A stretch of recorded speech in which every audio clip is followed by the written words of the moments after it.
तारीख 21 सितंबर, जगह बेंगलुरु। व्यालिकावल इलाके में 3 मंजिला अपार्टमेंट के टॉप फ्लोर का एक फ्लैट करीब 19 दिनों से बंद पड़ा था।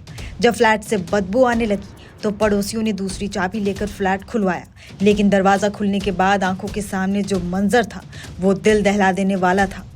फ्लैट में एक फ्रिज था जिसके आसपास कीड़े लग रहे थे। जमीन पर खून के धब्बे, फ्रिज के आसपास मांस के छोटे छोटे टुकड़े बिखरे पड़े थे। जब फ्रिज को खोला गया, करीब 50 से ज्यादा टुकड़ों में बिखरी 29 साल की महिला की लाश मिली। ये लाश थी महालक्ष्मी की और हत्या करने वाला वही इंसान था जो कभी महालक्ष्मी से बेहद प्यार करता था। नाम था मुक्तिरंजन राय। पुलिस के मुताबिक महालक्ष्मी की हत्या 2 या 3 सितंबर को की गई। केस में नया मोड़ तब आया जब महालक्ष्मी की हत्या करने के बाद आरोपी मुक्तिरंजन ने भी आत्महत्या कर ली। 25 सितंबर को ओडिशा पुलिस को भद्रक शहर में मुक्तिरंजन राय का शव एक पेड़ से लटका मिला। आरोपी के पास जो सुसाइड नोट मिला है उसमें मुक्तिरंजन राय ने कबूल किया है कि उसने महालक्ष्मी की हत्या की है। सुसाइड नोट में लिखा है कि मैं उसके व्यवहार से तंग आ चुका था। मैंने निजी मामलों को लेकर उससे झगड़ा किया और ये झगड़ा रोज होता था। महालक्ष्मी ने मुझ पर हमला किया। उसके व्यवहार से क्रोधित होकर मैंने उसे मार डाला। मैंने उसकी लाश के 59 टुकड़े किए और उन्हें फ्रिज में डालकर वहां से भाग गया।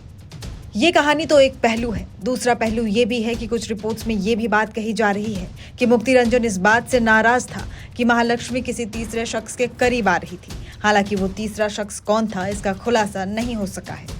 महालक्ष्मी की मां ने जो जानकारी दी है उसके मुताबिक पूरा परिवार नेपाल के टीकापुर इलाके का रहने वाला है। महालक्ष्मी का परिवार करीब 35 साल पहले बेंगलुरु शिफ्ट हुआ था। महालक्ष्मी का जन्म और शिक्षा यही बेंगलुरु में ही हुई।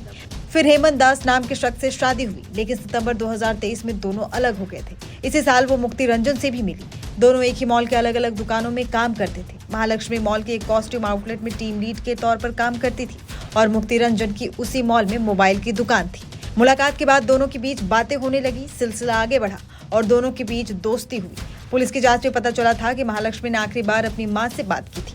महालक्ष्मी ने अपनी मां से बातचीत के दौरान कहा था कि वो जल्दी अपने पति से मिलने जाएगी। हालांकि इस फोन कॉल पर उसने ये नहीं बताया था कि वो कब और कहां अपने पति से मिलेगी। बीते शुक्रवार को जब महालक्ष्मी के फ्लैट से बदबू आने लगी तो पड़ोसियों ने पहले इसकी सूचना महालक्ष्मी के भाई को दी। शनिवार की सुबह जब महालक्ष्मी के घर वाले उससे मिलने फ्लैट पर पहुंचे तो उन्होंने देखा कि महालक्ष्मी के फ्लैट का दरवाजा आगे से ही बंद है। इसके बाद उन्होंने फ्लैट की दूसरी चाबी मंगाई और फिर फ्लैट को खोला गया और देखा तो महालक्ष्मी की लाश टुकड़ों में कटी पड़ी मिली।